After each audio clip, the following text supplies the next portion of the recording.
Salut, c'est Pierre Martin. Sur cette chaîne, je partage ma passion pour les voitures avec des essais, des astuces et des conseils d'entretien.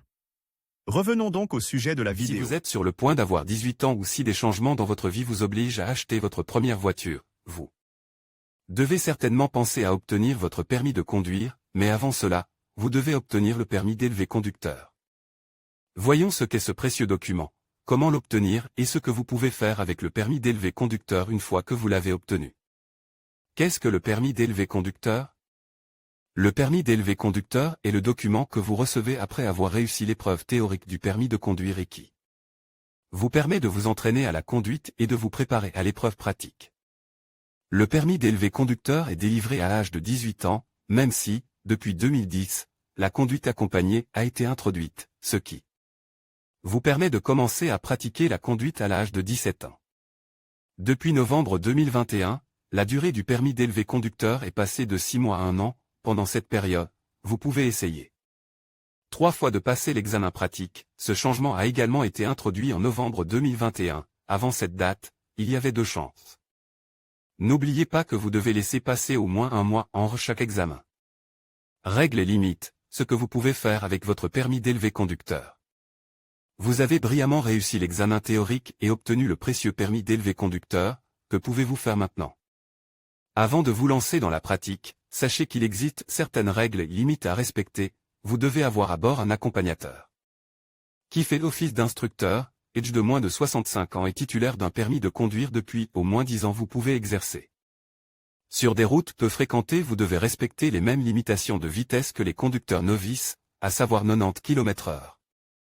Sur les routes principales et 100 km/h sur les autoroutes, placez un panneau avec la lettre P sur votre pare-brise et votre lunette arrière afin que les autres automobilistes sachent que vous êtes un conducteur novice. Ce panneau, qui doit rester sur la voiture jusqu'à ce que vous obteniez votre permis, présente des caractéristiques spécifiques.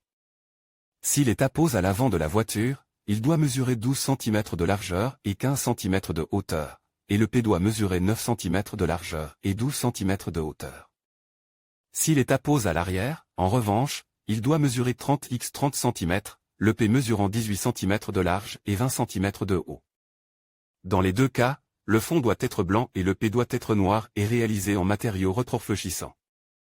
En ce qui concerne les caractéristiques de la voiture, contrairement aux conducteurs novices, il n'y a pas de limite de puissance ou de cylindrée pour ceux qui conduisent avec un permis d'élevé conducteur, à condition qu'ils soient âgés d'au moins 18 ans. En revanche, dans le cas de la conduite accompagnée, la voiture doit avoir une puissance, rapportée à la tare, inférieure ou égale à 55 kW/t et, si elle appartient à la catégorie M1, une puissance inférieure ou égale à 70 kW. Nous avons vu ensemble ce que vous pouvez faire avec le permis d'élevé conducteur, voyons maintenant ce que vous ne pouvez pas faire. Dépasser 100 km/h sur les autoroutes et 90 km/h sur les routes nationales. Conduire à l'étranger. Pratiquer sans permis d'élevé conducteur. Transporter les passagers dans une voiture, sauf s'il y a également à bord une personne de moins de 65 ans titulaire d'une licence d'instructeur depuis au moins 10 ans. S'il y a des passagers à bord, ils doivent voyager sur la banquette arrière avec leur ceinture de sécurité attachée et le trajet ne doit emprunter que des routes urbaines, c'est-à-dire que les routes principales et les autoroutes sont exclues.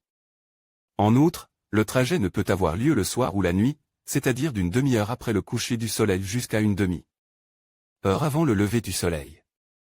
En respectant ces quelques règles, vous éviterez les sanctions prévues par la loi, à savoir immobilisation administrative du véhicule pendant 3 mois et amende de 430 € à 1 731 € en cas de conduite avec une feuille rose sans la présence d'un accompagnateur prévu par la loi, amende de 430 € à 1 731 € pour la conduite sans permis d'élevé conducteur mais avec un accompagnateur à bord. Dans ce cas, le conducteur et l'accompagnateur sont sanctionnés. Amende allant de 87 € à 344 € en cas de non-respect des règles sur les panneaux portant la lettre P sur la voiture. La sanction est la même si vous utilisez un marqueur dont la taille et la forme sont différentes de celles prévues par la loi.